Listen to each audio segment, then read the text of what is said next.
My name's Gav Cross, and I'm a storyteller, and I read ghost stories, supernatural stories, strange, weird stories, live on Twitch every Monday at 9 p.m. I'm recording this live, but you're seeing this perhaps at the time, which is a very enjoyable way of seeing it, or maybe you're watching it back here on YouTube. Feel free to clip and share and like and subscribe, or just kick back, put your feet under a blanket and close your eyes. I'm sure you'll probably be okay. Tonight, I'm going to read from the Roald Dahl's book of ghost stories, The Corner Shop by Cynthia Asquith.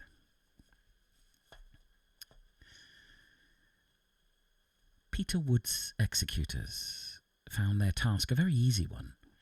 He had left his affairs in perfect order. The only surprise yielded by his methodical writing table was a sealed envelope, on which was written, "Not wishing to be bothered by well-meaning research societies, I have never shown the enclosed to anyone, but after my death all are welcome to read what, to the best of my knowledge, is a true story."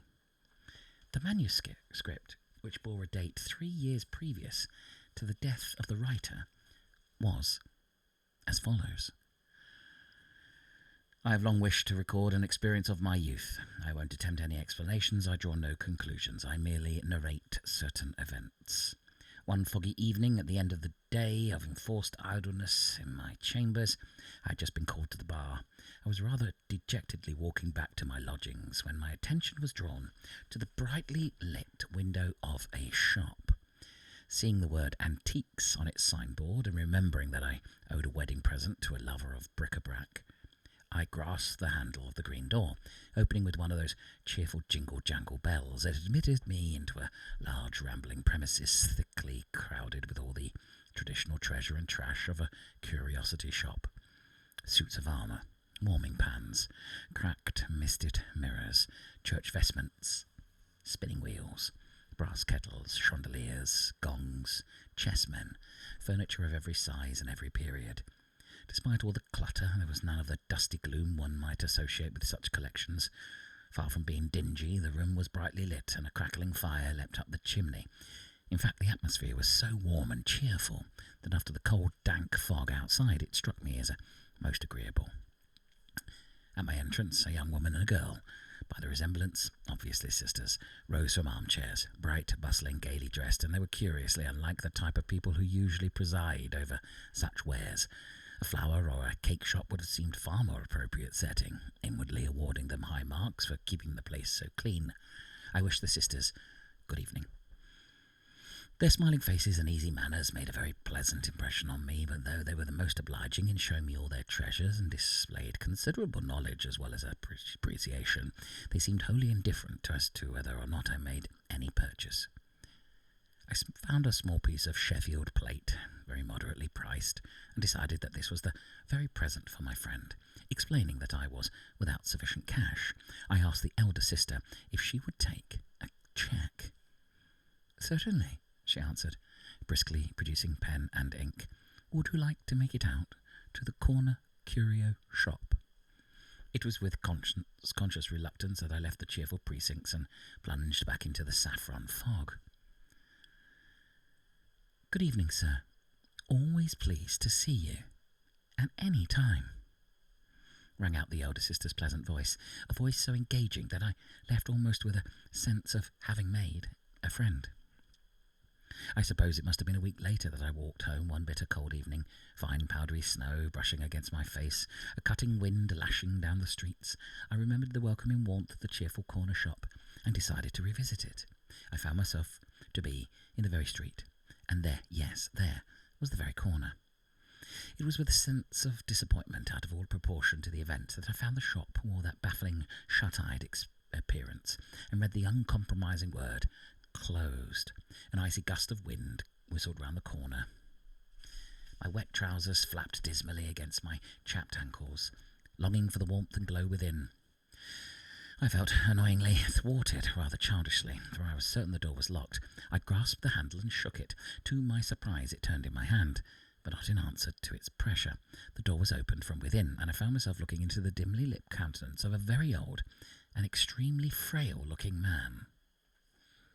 "Please, come in, sir," said a gentle, rather tremulous voice, and feeble footsteps shuffled away ahead of me. It is impossible to describe the altered aspect of the place. I suppose the electric light had fused, for the darkness of the large room was thinned only by 2 guttering candles, and in their wavering light, dark shapes of furniture formerly brightly lit, now loomed towering and mysterious, casting weird, almost menacing shadows. The fire was out. Only one faintly glowing ember told that any had lately been alive. Other evidence there was none, for the grim cold of the atmosphere was such as I had never experienced. The phrase, "it struck chill," is laughably inadequate. In retrospect, the street seemed almost agreeable. At least in biting cold there it had been bracing. One way and another, the atmosphere of the shop was now as gloomy as it had been bright before. I felt a strong impulse to leave at once, but the surrounding darkness thinned, and I saw the old man busily lighting candles here and there. "Anything I can show you, sir?" he quavered, approaching taper in hand. I now saw him comparatively distinctly. His appearance made an indescribable impression on me. As I stared, Rembrandt flitted through my mind. Who else could have given any idea of the weird shadows on that ravaged face? Tired is a word we use lightly. Never before had I known what it might mean. Such ineffable, patient weariness deep sunk in his withered face. The eyes seemed as extinct as the fire, and the wan frailty of the small, tremulous, bent frame.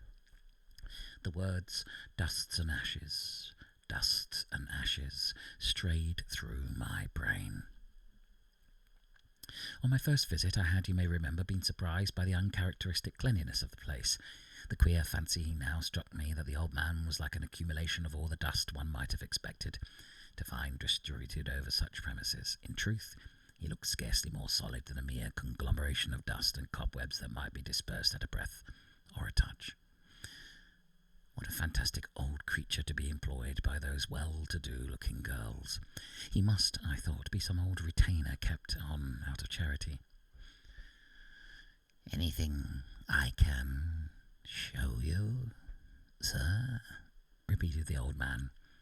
His voice had a little more body than the tearing of a cobweb, but there was a curious, almost pleading insistence in it, and his eyes were fixed on me in a one yet devouring stare. I wanted to leave, yes, at once. The mere proximity of the poor old man distressed me, made me feel wretchedly dispirited. Nonetheless, involuntary murmuring, "Thank you, I'll look around," I found myself following his frail form and absent-mindedly inspecting various objects temporarily illuminated by his trembling taper. The chill silence, broken only by the tired shuffle of his carpet slippers, got on my nerves. Very cold night, I hazarded. "Cold, is it? Cold? Yes, I dare say it is cold." And his grey voice was the apathy of utter indifference. For how many years, I wondered, had this poor old fellow been incapable of his own distress? "Been at this job long?" I asked, dully contemplating a 4-poster bed. "A long time." The answer came softly as a sigh, and as he spoke, time seemed no longer a matter of days, weeks, months, years, but a weariness that stretched immeasurably. Suddenly I began to resent the old man's exhaustion and melancholy, the contagion of which so unaccountably weighed down my own spirits. "How long? Oh, Lord, how long?" I said as jauntily as I could, adding with odious jocularity, "Old age pension about due, what?" No response. In silence he drifted across the other side of the room. "Quaint piece, this," said my guide, picking up a grotesque little frog that lay on a shelf amongst various other odds and ends. It seemed to be made of some substance similar to jade, soapstone, I guessed. Struck by its oddity, I took the frog from the old man's hand. It was strangely cold. "Rather fun," I said. "How much?" £0.50, sir, whispered the old man, glancing up at my face. Again, his voice was scarcely more audible than the slithering of dust, but there was a queer gleam in his eyes. Was it eagerness? Could it be? Only £0.50? Is that all? I'll have it, said I. Don't bother to back up old Anthony Rowley. I'll put him in my pocket. As I gave the man the old man a coin, I inadvertently touched his hand. I could scarcely suppress a start. I've said the frog struck cold, but compared to that desiccated skin, its substance was tepid. I can't describe the chill of that second's contact. Poor old fellow, I thought. He isn't fit to be about, not in this lonely place. I wonder those kind-looking girls allow such an old wreck to struggle in. Good night, I said. Good night, sir. Thank you, sir, quavered the feeble old voice. He shut the door behind me. Turning my head as I breasted the driving snow, I saw his form, scarcely more solid than a shadow, dimly outlined against the candlelight. His face was pressed against the big glass pane, and as I walked away I pictured his exhausted, patient eyes peering after me. Somehow I was unable to dismiss the thought of that old man. Long after I was in bed and courting sleep, I saw that ravaged face with a maze of wrinkles, those great eyes like lifeless planets staring at me, and in their steady gaze there seemed something that beseeched. Yes, I was strangely perturbed by that old man. Even after I achieved sleep, my dreams were full of him, haunted, I suppose, by the sense of his infinite tiredness. I was trying to force him to rest, to compel him to lie down, but no sooner did I succeed in laying out his frail form on the four-poster bed I'd seen in the shop, only now it seemed more like a grave than a bed, and the brocade coverlet had turned into sods of turf. Then he would slip from my grasp and totteringly resume his rambles round and round the shop. On and on I chased him down endless avenues of weird furniture, but still he eluded me. Now the dim shop seemed to stretch on and on unendingly, to merge into the infinity of sunless, airless space, until at length, exhausted, breathless, I myself collapsed and sank into the four-poster grave. The very next morning an urgent summons took me out of London, and in the anxiety of the ensuing week, the episode of the corner shop was banished from my mind. As soon as my father was pronounced out of danger, I returned to my dreary lodgings, dejectedly engaged in adding up my wretched bills and wondering where on earth to find the money to pay the next quarter's rent. I was agreeably surprised by a visit from an old schoolfellow. At that time, practically the only friend I had in London. He was employed by one of the best firms of fine art dealers and auctioneers. After some minutes' conversation, he rose in search of a light. My back was turned to him. I heard the sharp scratch of a match, followed by a propitiatory noises to his pipe. Suddenly they were broken off by an exclamation. "Good God, man!" he shouted. "Where did you get this?"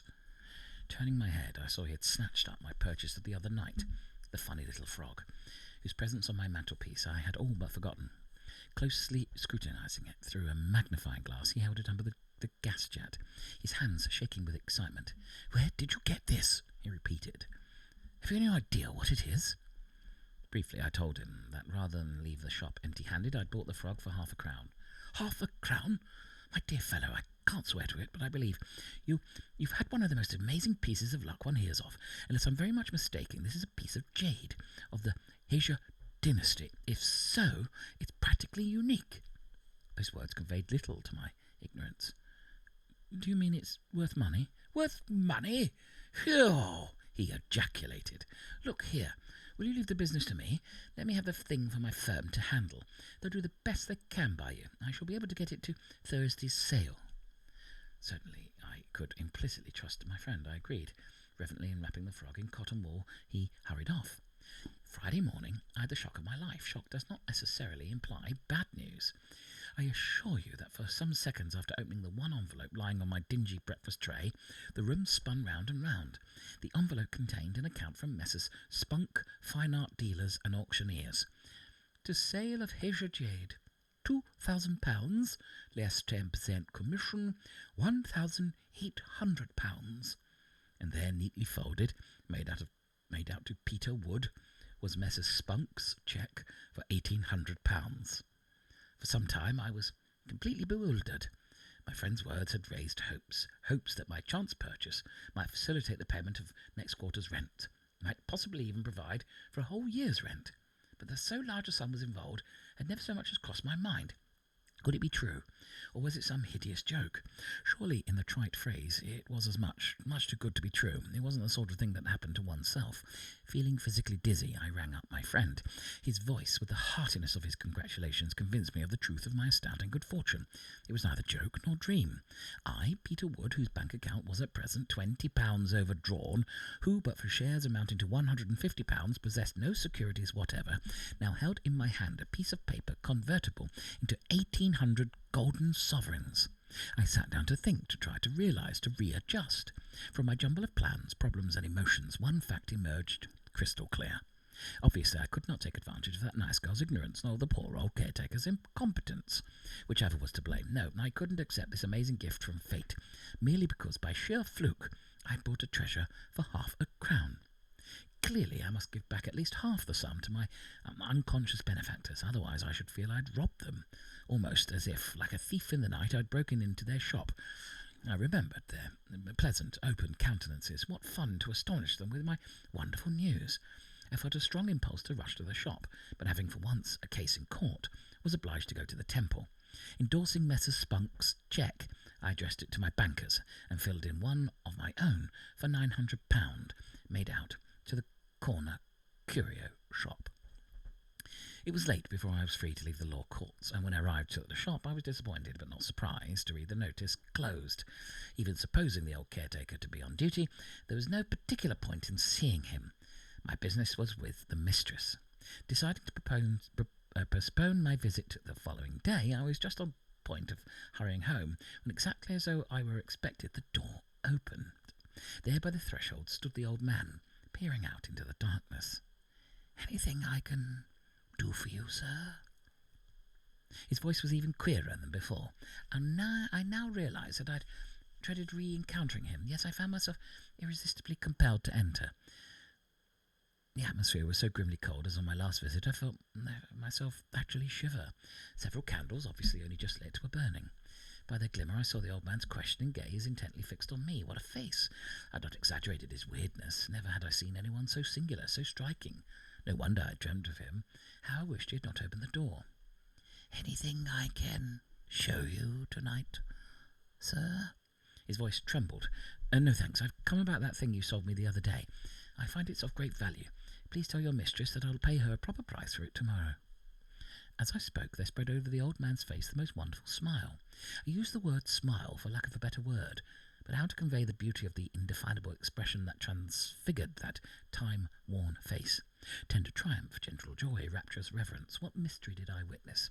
It was like iron frost yielding to sunshine, the thawing of grief in the dawn radiance of some unsurmissable redemption. For the first time in my life, I had some inkling of the word beatitude. I can't describe the impression made on me. The moment, as it were, brimmed over. Time ceased. I became conscious of infinite things. The silence was now broken by the gathering itself together sound of an old clock about to strike. I turned my head toward one of those wonderful intricate pieces of medieval workmanship, a Nuremberg grandfather clock. From the recess beneath its exquisitely painted face, quaint figures emerged, and while one struck a bell, others demurely stepped through the mazes of a minuet. My attention was riveted by the pretty spectacle. Not till the last sounds had trembled into silence did I turn my head.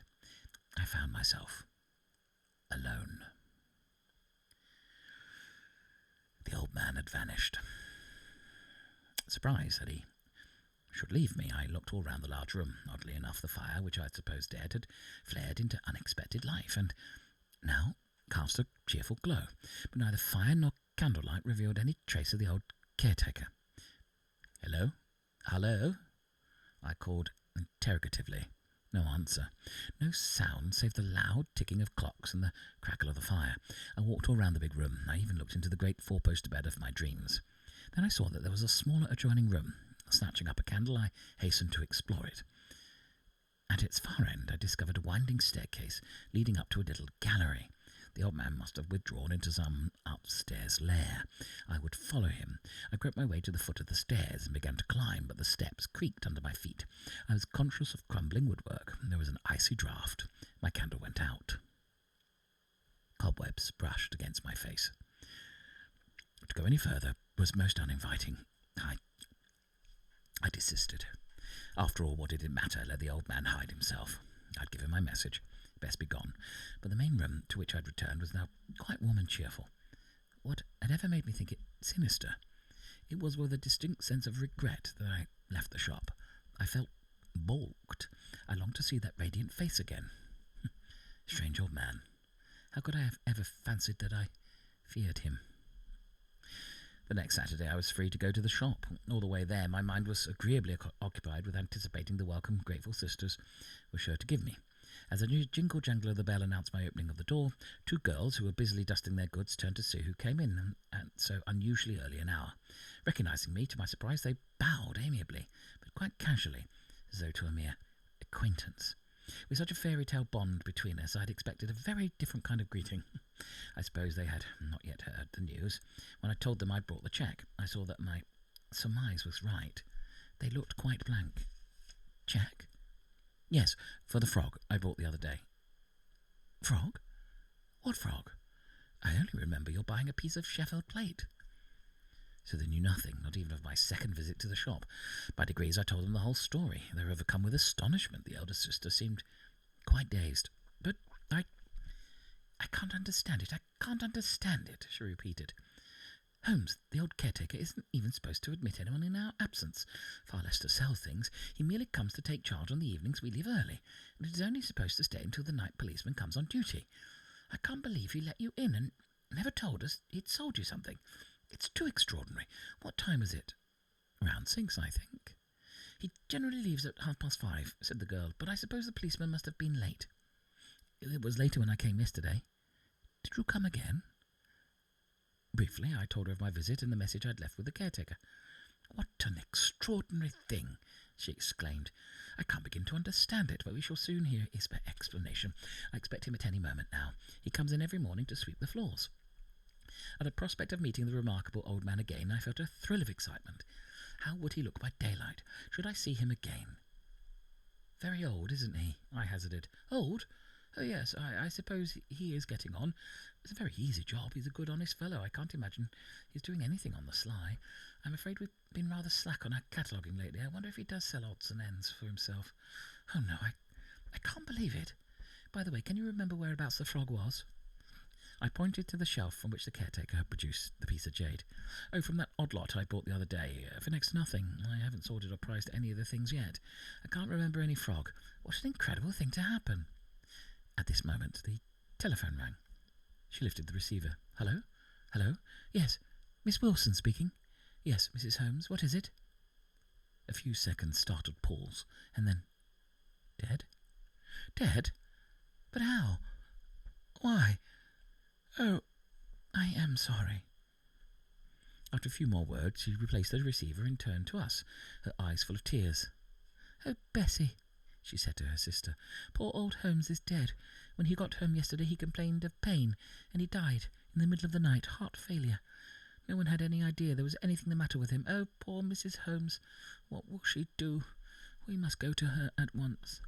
Both girls were so much upset that I thought it best to leave. The singular old man had made so haunting an impression upon me that I was deeply moved to hear of his sudden death. How strange that, except for his wife, I should have been the very last person to speak with him. No doubt pain had seized him in my very presence, and that was why he had left so abruptly and without a word. Had death already brushed against its consciousness? That lovely, inexplicable smile. Was that the beginning of the peace that passes all understanding? Next day I told Miss Wilson and her sister all the details of the fabulous sale of the frog, and presented my cheque. Here I met with unexpected opposition. The sisters showed great unwillingness to accept the money. It was, they said, all mine. Besides, they had no need of it. You see, explained Miss Wilson, my father had a flair for this business accounting to a sort of genius. He made quite a large fortune, and he became too old to carry on the shop. We kept it open, partly out of sentiment, partly for the sake of occupation, but we don't need to make any profit. At last I prevailed upon them to accept the money, if only to spend it on various charities in which they were interested. It was a relief to my mind when the matter was settled. The extraordinary incident of the jade frog made a bond between us, and in the course of the amicable arguments we became very friendly. I fell into a way of dropping in on them quite often, and soon began to rely on their sympathetic companionship. I never forgot the impression made on me by the old man, and often questioned the sisters about the poor caretaker, but they had nothing of any interest to tell me. They merely described him as an old dear who had been in the father's service for years and years. No further light was thrown on the sale of the frog. Naturally, they did not like to question his widow. One evening, while I was having tea in the inner room with the elder sister, I picked up the photograph album. Turning its pages, I came on a remarkably fine likeness of the old man. There, before my eyes, was that strange, striking countenance. But evidently this photograph had been taken many years before I saw him.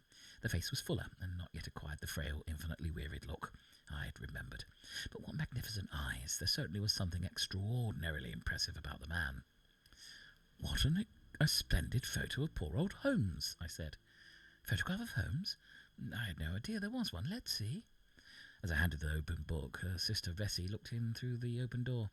"I'm off to the movies now," she called out. "Father's just rung up to say he'll be round in a few minutes to have a look at that Sheraton sideboard." "All right, Bessie, I'll be here. I'm very glad to have Father's opinion," said Miss Wilson, taking the album from my hand. "I can't see any photograph of old Holmes," she said. I pointed to the top of the page. "What? That?"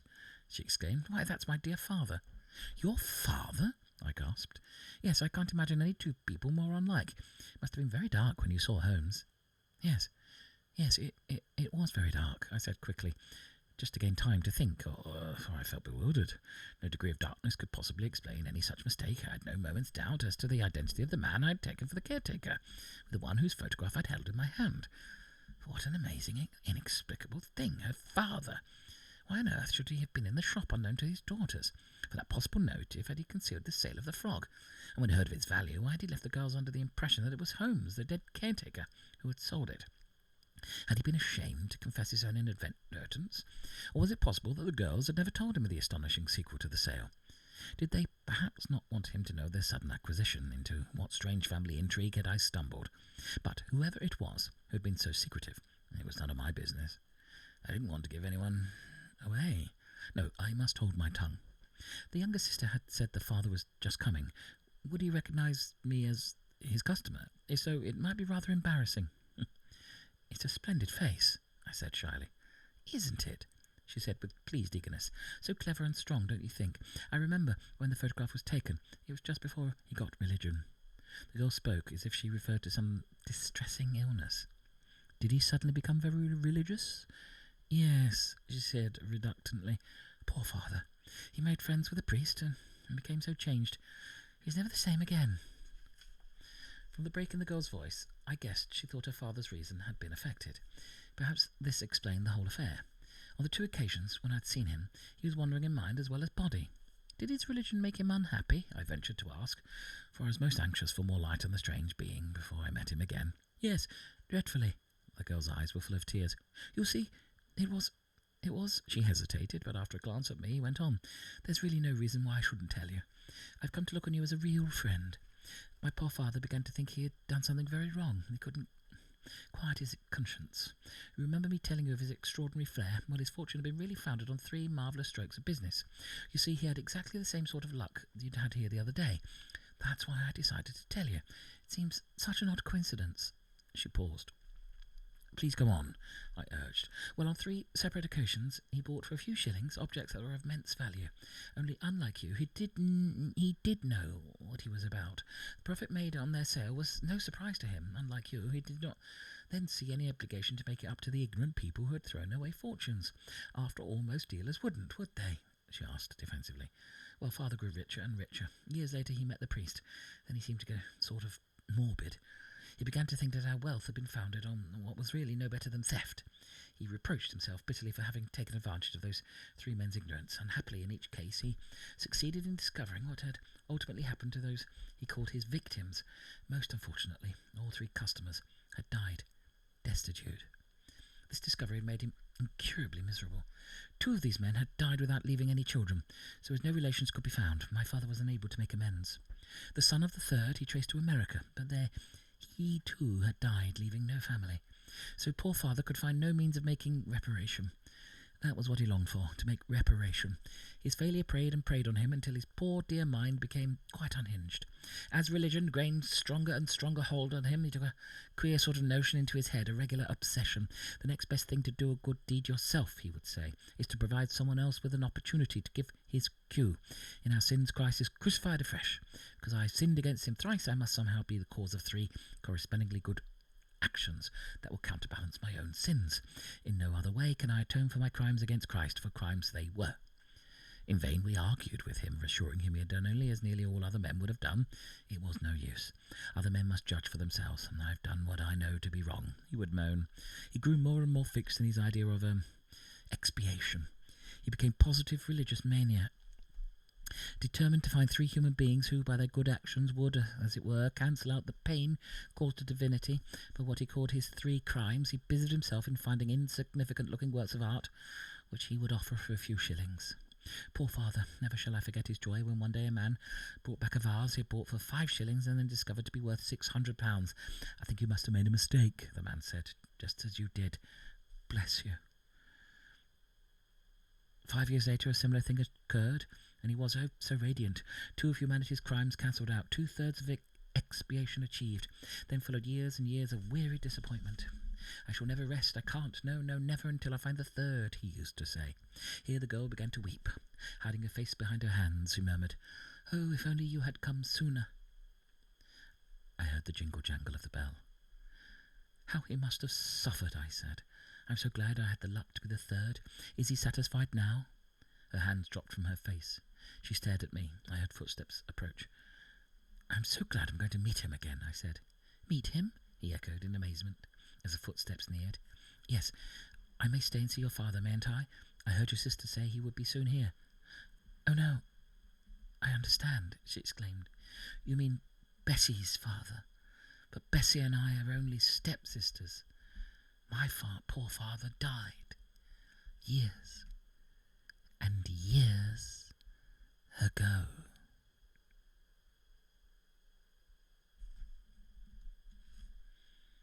The Corner Shop by Cynthia Asquith.